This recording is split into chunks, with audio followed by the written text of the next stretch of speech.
Well, thank you so much. Good morning. I would like to begin by expressing my sincere gratitude to the chair of the 13th Congress, Professor Juliana Novo Gomes, as well as to the event organizing and scientific committees. I would also like to thank the symposium organizers, Professor Aline Price and Professor English Finger, for bringing together this important discussion.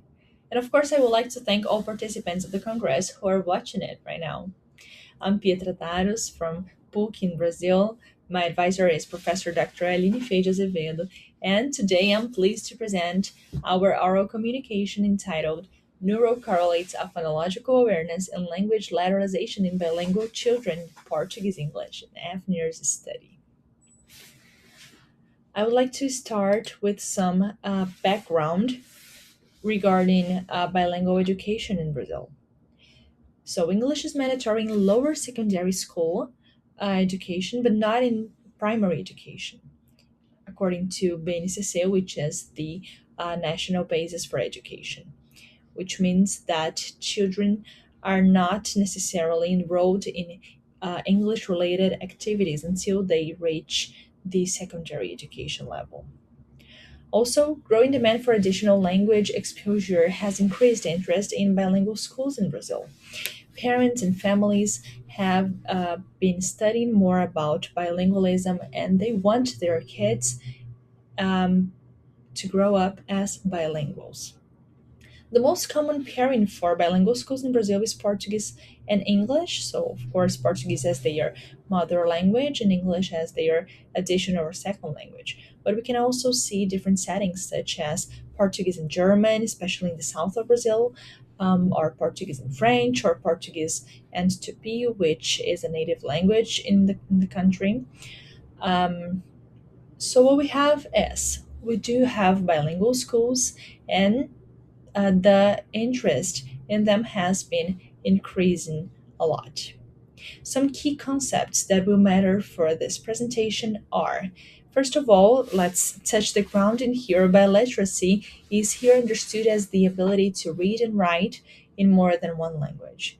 And because of this, it requires balanced, continuous literacy practices in both languages.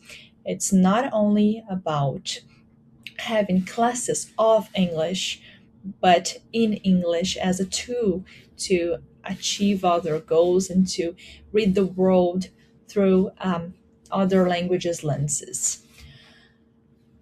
Another key concept is phonological awareness, which is the possibility, the ability of recognizing and manipulating sound structures such as syllables, rhymes, and phonemes. Phonological awareness is a key predictor of literacy, which means that if the child has a good ability of manipulating these structures, literacy is on its way for the success.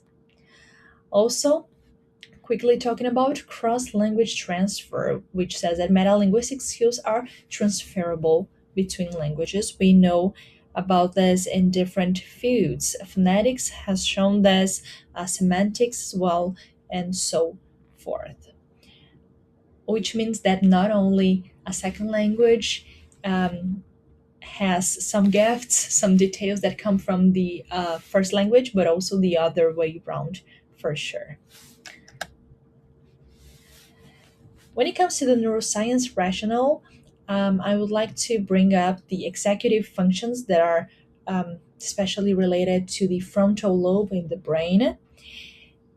When we study neurolinguistics, we know that the frontal lobe is responsible for executive functions, and according to Diamond, they are divided in three.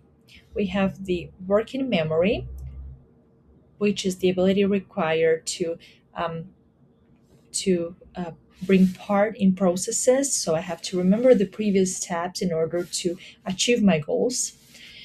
Also, we have the inhibitory control. It's the power of avoidance, power of saying no to what is not relevant or what is not adequate in a specific situation.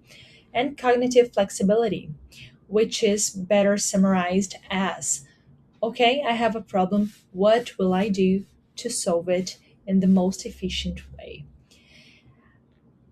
Bilinguals seem to be very good in all of them. Monolinguals typically show, because now we are talking also about the brain and the hemisphere related to language. Um, Monolinguals typically show strong left hemisphere dominance for language processing. This is no new data. Previous research has also expressed English lateralization in the brain as a matter of handedness. So we know that basically 90% of the right handed people and 70% of the left handed people tend to have language as primarily being solved, their matters being solved in the left hemisphere of the brain. But bilinguals seem to exhibit more distributed and bilateral activation patterns. So apparently, there is a broader neural recruitment. Um, about executive control, both classical language areas and executive control regions are recruited, indicating increased neural flexibility. We cannot deny that bilingual people need to fight avoidance at times, so inhibitory control, the competition between languages. Right now I am speaking in English, I'm Brazilian, Portuguese is my mother tongue, I speak other languages, and I have the urge of saying no to every word and explanation that comes to my mind in another language in order to give you proper information in the language I decided to submit this paper. Also, flexibility seems to be greater in bilingual people because I have this problem. Things are coming up in another language. What can I do to solve it? As well as recognizing patterns in the second language. Knowing about this, we are led to the research objectives. The main question of this research is: do bilingual children differ from their monolingual peers in phonological processing and brain organization? Is it different to be a child, a bilingual child, or to be a monolingual child when it comes to phonological processing and neural activation? We split this main question in three sub-objectives, three specific objectives. The first one is related to phonological awareness itself. So we aim to assess whether bilingual school students show higher phonological awareness in Portuguese than peers in regular schools due to enhanced metalinguistic sensitivity. What we have in here is children who are enrolled in bilingual schools have brighter contact with phonological matters because they have the Portuguese phonology on their daily lives, but also the English, the second language, phonological systems involved. Meanwhile, monolingual children or children who are not enrolled in bilingual schools usually tend not to have such conflict when it comes to phonological access. What we have here is a question. When it comes to the mother tongue, do bilingual children show greater scores, show greater results? Which means if I have access and if I keep in touch with more than one phonological systems, do I get better on my own, on my mother tongue's phonological system? The second specific objective is related to hemispheric lateralization of language in the brain. We aim to examine lateralization patterns, hypothesizing that bilingual children exhibit more bilateral neural organization for language. Previous research has mainly talked about adults. Let's see what we can find in here and if bilingual children or children enrolled in bilingual schools, in fact, express greater bilateralization of language in the brain. And the third specific objective is related to the neural activation patterns. We aim to investigate whether bilingual children recruit language related neural networks more extensively than monolingual children. It's important to say that it is there might be bilingual children in the non-enrolled in bilingual schools group, which would be the control group. But even with language courses once a week, the literacy seems to be different because in children enrolled in bilingual schools, they have at times financial education classes in English, road debates in English, math, science, and other subjects in English as well. So it is hard to compare the input these children get from regular language teaching. To answer the aforementioned questions, our method includes participants which are children aged between 6 and 10 years old, which are in their literacy process. And of course, age matters, so this is a variable considering semestral ages.